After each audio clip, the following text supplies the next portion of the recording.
अगर वायरल होता है तो वहाँ से सीरस निकलता है यानी कि वाटरी लिक्विड निकलता है, और जहाँ पर बैक्टीरिया ने इफेक्ट किया होता है वहाँ से प्यूरुलेंट। अस्सलाम वालेकुम dear students, welcome back to BSNFT। Students, हमने लास्ट वीडियो के अंदर फार्माकोलॉजी का इंपॉर्टेंट टॉपिक था वो डिस्कस कर लिया था। तो आज जो है हम पैथोफिजियोलॉजी की तरफ बढ़ते हैं, जिसका हमारे पास पहला टॉपिक जो मिड टर्म के अंदर इंक्लूडेड है वो है इन्फेक्शन और इन्फ्लेमेशन। तो बात करते हैं इन्फेक्शन की कि इन्फेक्शन क्या होता है। तो चलिए शुरू करते हैं। इन्फेक्शन क्या होता है, आपको नॉर्मल जो है आपको पता होगा कि जब भी वायरसेस या बैक्टीरियाज है, जो भी माइक्रोब्स है बॉडी के अंदर जाते हैं वो मल्टीप्लिकेशन करते हैं और बॉडी को बीमार करते हैं, तो उसको हम कहते हैं कि ये इन्फेक्शन हो गया है। ठीक है जी। तो इसका लेटेस्ट डेफिनेशन है वो ये है कि colonization and using of host resources by microbes is called infection. Colonization का मतलब एक जगह पर जमा होना, और होस्ट के रिसोर्सेज का मतलब होता है जहाँ से होस्ट को एनर्जी मिलती है। माइक्रोब्स उस जगह से एनर्जी लेकर जो होस्ट होता है उसको इन्फेक्ट करते हैं, उसको बीमार कर देते हैं। ठीक है, तो ये इन्फेक्शन की डेफिनेशन है। अच्छा, अब इन्फेक्शन को जो है तीन क्लासेस में क्लासीफाई किया गया है। सबसे पहले है अपेरेंट इन्फेक्शन। अपेरेंट का मतलब होता है जाहिर होना, नज़र आना। ठीक है, तो वो इन्फेक्शन जिसके सिम्टम्स नज़र आते हैं, खुले तौर पर नज़र आते हैं, वो अपेरेंट इन्फेक्शन कहलाता है। अच्छा, दूसरा है इन अपेरेंट, यानी कि जो नोटिसेबल सिम्टम्स नहीं होंगे, यानी कि नज़र तो आएंगे सिम्टम्स लेकिन बहुत ही कम, माइनर, बस हल्का फुल्का बुखार आ गया, खांसी हो गई, तो इस तरह के जो सिम्टम्स होते हैं वो इन अपेरेंट के अंदर आते हैं। तो वो वाले इन्फेक्शन जिसके अंदर नॉन नोटिसेबल सिम्टम्स होते हैं, जैसे कि बुखार वगैरह हो गया, हल्का सा खांसी हो गई, तो इसको कहते हैं इन अपेरेंट इन्फेक्शन। इन अपेरेंट का दूसरा नाम क्या है? साइलेंट और सब क्लिनिकल। इसके बाद बात करते हैं लेटेंट इन्फेक्शन की। लेटेंट इन्फेक्शन का मतलब ये होता है कि ये बॉडी के अंदर मौजूद होता है लेकिन बॉडी को पता नहीं होता, बाद में जाके पता चलता है। ठीक है, infection that is inactive is called latent infection. Body can get rid of most of the microbes within the weeks. तो बॉडी होती है वो क्या करती है, विद इन वीक्स जो है वो बीमारी से छुटकारा हासिल कर लेती है। लेकिन जो लेटेंट इन्फेक्शन होते हैं वो लॉन्ग पीरियड ऑफ टाइम तक आपकी बॉडी के अंदर रहते हैं। ठीक है जी। अपेरेंट जिसके अंदर सिम्टम्स खुले नजर आए, साफ साफ। इन अपेरेंट जिसके अंदर हल्के से माइनर से सिम्टम्स नजर आए, और लेटेंट जो कि इनएक्टिव इन्फेक्शन होता है और लॉन्ग पीरियड ऑफ टाइम तक बॉडी के अंदर मौजूद होता है। बात करते हैं टाइप्स ऑफ इन्फेक्शन की कि कितने टाइप्स के इन्फेक्शन है। 3 टाइप्स के इन्फेक्शन होते हैं। एक का नाम है कॉलोनाइजेशन, दूसरे का नाम है इन अपेरेंट, और तीसरे का नाम है सिम्टोमेटिक। अब यहाँ पर समझने वाली बात यह है कि कॉलोनाइजेशन इन्फेक्शन क्या होता है। वो वाला इन्फेक्शन जिसके अंदर माइक्रो ऑर्गेनिजम्स एक जगह पर जमा हो जाएं। ठीक है, एक जगह पर जमा हो जाएं और अपने नंबर्स को मल्टीप्लाई करें, यानी कि डिवाइड और मल्टीप्लाई होते रहें, लेकिन होस्ट को कोई ख़ास नुकसान ना पहुंचाए, बाद में जाके नुकसान पहुंचाए, उसको कहते हैं कि कॉलोनाइजेशन है।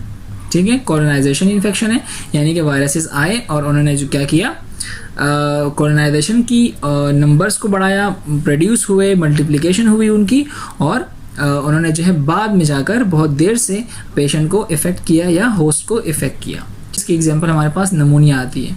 इन अपेरेंट और सब क्लिनिकल। इन अपेरेंट आपने को पहले बताया कि ऐसे इन्फेक्शन जिसके जो है साइन सिम्टम्स क्लियर ना हो। ठीक है, इन्फेक्शन जो है वो बॉडी के अंदर पहुंच गया है लेकिन उसके साइन सिम्टम्स शो नहीं हो रहे, कोई जो है कोई मसला नहीं हो रहा पेशेंट को, पर्सन को ऐसा फील हो रहा है, बंदे को ऐसा फील हो रहा है कि यार कोई मसला है, बीमारी है, लेकिन कोई ख़ास वजह नज़र नहीं आ रही, कोई साइन सिम्टम्स शो नहीं हो रहे हैं। इसको कहते हैं इन अपेरेंट इन्फेक्शन या सब क्लिनिकल या साइलेंट। ठीक है, जैसे कि डायबिटीज़ है। और उसके बाद हमारे पास सिम्टोमेटिक, यानी कि वो वाला इन्फेक्शन जिसके अंदर तमाम सिम्टम्स नज़र आ जाएं। यानी कि अगर अपेंडिक्स का कोई मसला है तो हमारा जो राइट लोअर क्वाड्रेंट होता है उसके अंदर जो है आपको दर्द फील होगा, तो दर्द जो है वो सिम्टम के अंदर आता है। तो वो वाले तमाम इन्फेक्शन जिसके अंदर सिम्टम्स आपके क्लियर हों वो सिम्टोमेटिक इन्फेक्शन के अंदर आता है। लेटेंसी पीरियड का मतलब क्या होता है? लेटेंसी का मतलब होता है कि जब इन्फेक्शन आपकी बॉडी के अंदर गया और उसने बीमार करने की आपको सारी तैयारियां मुकम्मल कर ली हैं, तब तक का पीरियड जो होता है वो लेटेंसी पीरियड कहलाता है। यानी कि बैक्टीरिया बॉडी के अंदर गया और उसने अपनी मल्टीप्लिकेशन शुरू की और बहुत सारे अपने क्लोन्स बना लिए, बहुत सारे अपने डॉटर सेल्स बना लिए हैं, लेकिन अभी तक आपको बीमार नहीं किया, तो तब तक का जो पीरियड होगा वो लेटेंसी पीरियड कहलाएगा। और इंक्यूबेशन पीरियड क्या होता है कि जब इन्फेक्शन आपका गया से लेकर जब सिम्टम्स आपके नज़र आने लगे, बैक्टीरिया जो है वो गया लंग्स के अंदर, ठीक है, उसने अपनी मल्टीप्लिकेशन वगैरह स्टार्ट कर ली और उसके बाद जो है वो आपके म्यूकस मेम्ब्रेन जो है वो सिक्रीट ज़्यादा करने लग गई म्यूकस को, और जो है अपना आपको सांस लेने में तकलीफ शुरू हो गई, तो मतलब ये है कि सिम्टम्स का ऑनसेट है, सिम्टम्स नज़र आने लग जाएं तब तक का पीरियड कहलाता है इंक्यूबेशन पीरियड। यानी कि बैक्टीरिया अंदर गया और आपको बीमार कर दिया और सिम्टम्स आपके क्लियर नज़र आने लगे, तब तक का पीरियड कहलाता है इंक्यूबेशन पीरियड। आप कुछ छोटी छोटी डेफिनेशन है जो कि बहुत इंपॉर्टेंट है, ठीक है, आप उसको ज़रा गौर से देखिएगा और कोशिश करिएगा कि आप अपने पास नोट डाउन कर लें इसको। पैथोजेनिसिटी क्या होती है? Ability of microbes to cause disease, यानी कि माइक्रो ऑर्गेनिजम्स की वो काबिलियत जो आपको बीमार कर सकती है वो कहलाती है पैथोजेनिसिटी। वायरुलेंस क्या होती है? The degree of pathogenicity in microbes, यानी कि किस हद तक आपको बीमार कर सकती है। एक बैक्टीरिया है वो आपको जो है सिर्फ नज़ला खांसी करवा रहा है और दूसरा बैक्टीरिया है वो आपको कैंसर करवा रहा है, तो हम कहेंगे दोनों को पैथोजेनिसिटी दोनों के अंदर है, लेकिन वायरुलेंस क्या है? जो कैंसर करवा रहा है उसकी वायरुलेंस ज़्यादा है, वो ज़्यादा खतरनाक है, डिग्री ऑफ पैथोजेनिसिटी उसकी ज़्यादा है, और जो सिर्फ नज़ला खांसी करवा रहा है तो उसकी पैथोजेनिसिटी जो है वो कम है। समझ आ रही है बात को? एक होता है प्राइमरी इन्फेक्शन, एक होता है सेकेंडरी इन्फेक्शन। प्राइमरी इन्फेक्शन का मतलब ये है कि और कोई बीमारी नहीं है आपकी बॉडी के अंदर, सिर्फ एक इन्फेक्शन हुआ है। सेकेंडरी इन्फेक्शन का मतलब ये होता है कि आपको पहले से एक बीमारी है, साथ साथ दूसरी बीमारी लग गई, ठीक है, यानी कि आपको मीजल्स था, साथ मम्प्स शुरू हो गया और नमूनिया शुरू हो गया, तो ये सेकेंडरी इन्फेक्शन के अंदर आता है। Infection of a person that is already infected with a different pathogen. समझ आ रही बात? अब है लोकलाइज इन्फेक्शन, ठीक है। लोकलाइज का मतलब ये है कि एक जगह पर होगा, यानी हाथ के अंदर हो गया, पाँव के अंदर हो गया, सर में हो गया, तो ये लोकलाइज यानी कि कोई ख़ास जगह होगा तो लोकलाइज इन्फेक्शन होगा। और अगर पूरी बॉडी के अंदर होगा तो सिस्टमिक होगा, जैसे कि ब्लड के अंदर बैक्टीरियाज आ जाते हैं, बैक्टीरियमिया कहलाता है। कैंसर हो जाता है, पूरी ब्लड का कैंसर हो जाता है, सिकल सेल एनीमिया हो जाता है, तो वो सिस्टमिक इन्फेक्शन के अंदर आता है, यानी पूरी सिस्टम के अंदर इन्फेक्शन फैला हुआ है। Clinical infection with detectable symptoms. Clinical infection का मतलब कि आपको जो सिम्टम्स हैं वो नज़र आएंगे। सब क्लिनिकल का मतलब होता है कुछ सिम्टम्स होंगे या बिल्कुल ही नहीं होंगे, जैसे कि हमने कहा था कि सब क्लिनिकल का दूसरा नाम क्या है? इन अपेरेंट इन्फेक्शन। अच्छा, एक और डेफिनेशन है एपिडेमियोलॉजी। एपिडेमियोलॉजी का मतलब होता है study of transmission of diseases, यानी कि डिजीज जो है वो एक जगह से दूसरी जगह किस तरह ट्रांसफ़र होती है, किस तरह से ट्रांसमिट होती है, उसको आप पढ़ते हैं एपिडेमियोलॉजी के अंदर। अच्छा, एक होता है कम्युनिकेबल डिजीज़, दूसरा होता है कॉन्टेजियस डिजीज़। कम्युनिकेबल डिजीज़ का मतलब होता है कि ऐसी डिजीज़ जो आपको किसी भी चीज़ से जो है वो लग सकते हैं, चाहे वो मक्खी हो, चाहे वो कोई जानवर हो, जैसे कि रेबीज़ वगैरह होते हैं, जैसे कोई फूल वगैरह होता है, कोई बीमारी आपको फूल से, किसी इंस्ट्रूमेंट से, किसी भी चीज़ से लग सके, तो वो होता है कम्युनिकेबल डिजीज़, ठीक है। A disease that can be transmitted from one individual to another from any vector, यानी कि कोई भी वेक्टर यूज़ हो सकता है, ठीक है। वेक्टर का मतलब होता है वो सब चीज़ें जो बीमारियां करवाती हैं। कॉन्टेजियस डिजीज़ क्या होता है कि आपको दूसरे बंदे से ही लगेगा, कोई आपको किसी जो मक्खी से नहीं लगेगा, किसी मच्छर से नहीं लगेगा, किसी और चीज़ से नहीं लगेगा, बल्कि आपको दूसरे पर्सन से ही लगेगा। तो पर्सन टू पर्सन जब ट्रांसमिट होती है डिजीज़ तो उसको हम कहते हैं कि क्या है? कॉन्टेजियस डिजीज़ है। इन दोनों को कन्फ्यूज़ नहीं करिएगा। कम्युनिकेबल का मतलब होता है कि आपको कहीं से भी लग सकती है डिजीज़। कॉन्टेजियस का मतलब होता है, कॉन्टैक्ट से निकला है, कॉन्टेजियस का मतलब होता है आपको दूसरे बंदे से ही बीमारी लगेगी, चाहे वो स्किन टच हो, चाहे वो ब्लड मिक्स हो, चाहे वो म्यूकस मिक्स हो, कुछ भी हो सकता है, तो आपको जो है दूसरे बंदे से लगेगी, वो कॉन्टेजियस डिजीज़ कहलाती है। रिजर्वायर क्या होता है? Any source of infection. ये अब छोटी छोटी बहुत ही इंपॉर्टेंट डेफिनेशंस हैं, अगर आपको ये याद रहेंगी तो आपके लिए पढ़ना, पैथोफिजियोलॉजी पढ़ना बहुत ईजी हो जाएगा, यकीन करें बहुत ईजी हो जाएगा, ठीक है। तो ये इसको ज़रूर अपने पास नोट डाउन कर लीजिएगा। रिजर्वायर का मतलब ये होता है कि एनी सोर्स ऑफ इन्फेक्शन, यानी इन्फेक्शन आपको हुआ किसी भी सोर्स से तो हम उस सोर्स को कहेंगे रिजर्वायर। कैरियर क्या होता है? वो इंडिविजुअल्स जो अपने अंदर बीमारी तो रखते हैं, यानी कि बीमार तो होते हैं वो, लेकिन उनके अंदर कोई सिम्टम्स नहीं नज़र आते, तो इस वजह से उनको पता नहीं होता कि वो कैरियर हैं। जैसे कि हेप बी, तो हेपेटाइटिस बी जो होता है जिनको, उनको नहीं पता होता कि उनको हेपेटाइटिस है, क्योंकि कोई सिम्टम्स नज़र नहीं आ रहे होते, लेकिन वो हेपेटाइटिस बी आगे ट्रांसमिट कर सकते हैं, आगे फैला सकते हैं, इसलिए इनको कैरियर कहा है।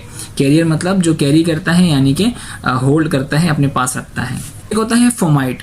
फोमाइट का मतलब ये है कि कोई भी नॉन लिविंग और इनएनिमेट का मतलब होता है जो मूव नहीं करती, जो नॉन लिविंग होती है, वो नॉन लिविंग ऑब्जेक्ट्स जो आपको इन्फेक्शन कॉज करे उनको हम कहेंगे फोमाइट। अगर कोई इंडिविजुअल होगा यानी कि जिंदा चीज़ होगी तो वो रिजर्वायर या कैरियर कहलाएगी, और जो नॉन लिविंग होगी वो फोमाइट कहलाएगी। जैसे कि अनस्टेरलाइज इंस्ट्रूमेंट का अगर आप यूज़ करते हैं तो वो इन्फेक्शन कॉज कर सकती है। एनिमल वेक्टर जो है वो वेक्टर का मतलब आपको बताया मैंने कैरियर होता है जो एक जगह से दूसरी जगह पर पहुंच जाता है, बीमारियां फैलाता है, वो वेक्टर कहलाता है।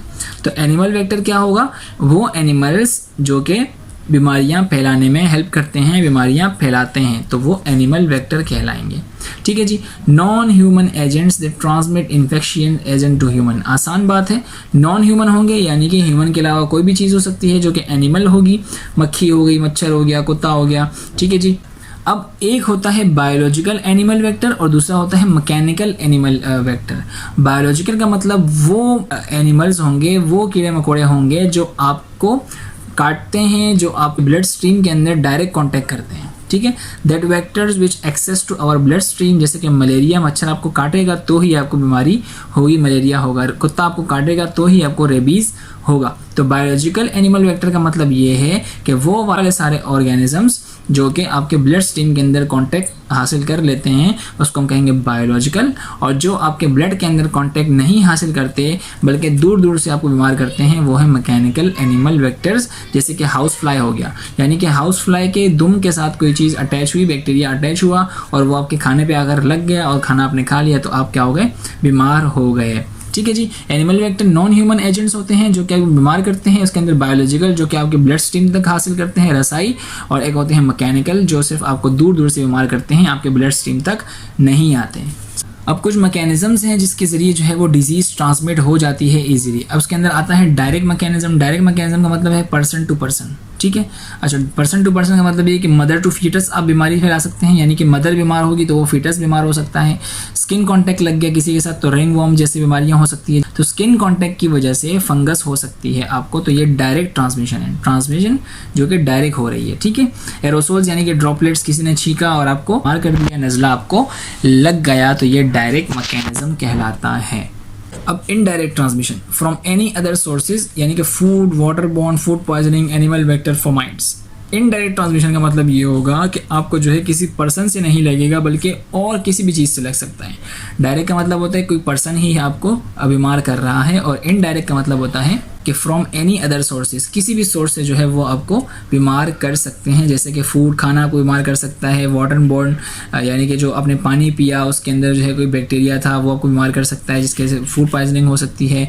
एनिमल वेक्टर हो सकता है जैसे कि हाउस फ्लाई, मच्छर वगैरह हो गए, तो ये इनडायरेक्ट कॉन्टैक्ट के अंदर आ जाता है। जैसे कि फोमाइट जो है वो आपको बीमार कर सकते हैं, अनस्टेरलाइज्ड ट्यूमिन इसकी बेस्ट एग्जाम्पल है। Sign and symptoms of infection. अब पता कैसे चलेगा कि बंदे को इन्फेक्शन हुआ है? साइन सिम्टम्स क्या होंगे उसके? लोकल साइंस, यानी कि जो जगह पर होगा, ठीक है, ख़ास जगह पर मौजूद होंगे, वो साइंस क्या होंगे? इन्फ्लेमेशन होगी उसको, यानी कि इन्फ्लेमेशन का मतलब क्या है? सूजन। अच्छा, टिश्यूज़ नेक्रोसिस यानी कि टिश्यू डेथ हो जाएगी वहाँ पर। रेस्पिरेटरी इफेक्ट, रेस्पिरेटरी इफेक्ट का मतलब ये है कि उसकी सांस लेने में मसला हो जाएगा। ठीक है, अगर लंग्स के अंदर कोई मसला है, लंग्स भी लोकलाइज के अंदर आएगा, तो लंग्स के अंदर मसला है तो रेस्पिरेटरी इफेक्ट हो जाएगा उसको। अच्छा, ये देखिए, यह बात समझिएगा।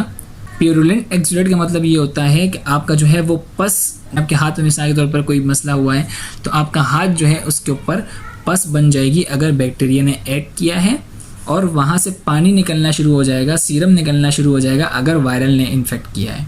ठीक है, अगर वायरल होता है तो वहाँ से सीरस निकलता है यानी कि वाटरी लिक्विड निकलता है, और जहाँ पर बैक्टीरिया ने इफेक्ट किया होता है वहाँ से प्यूरुलेंट यानी कि पस निकलती है। समझ आ गई? ये साइन एंड सिम्टम्स है कि ये बैक्टीरिया ने किया है या वायरल ने किया है, जो कि बहुत इंपॉर्टेंट है।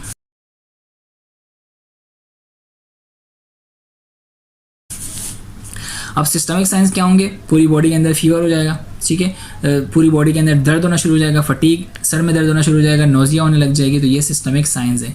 तो इन साइंस और सिम्टम्स से आपको पता चलेगा कि बंदे को इन्फेक्शन हुआ है। यहाँ तक जो है हमारा इन्फेक्शन जो है उसका चैप्टर कंप्लीट हुआ। मिलते हैं आपसे नेक्स्ट वीडियो के अंदर। उम्मीद करता हूँ आपको समझ आ गई होगी। अपना बहुत सारा ख्याल रखें। अल्लाह हाफिज़।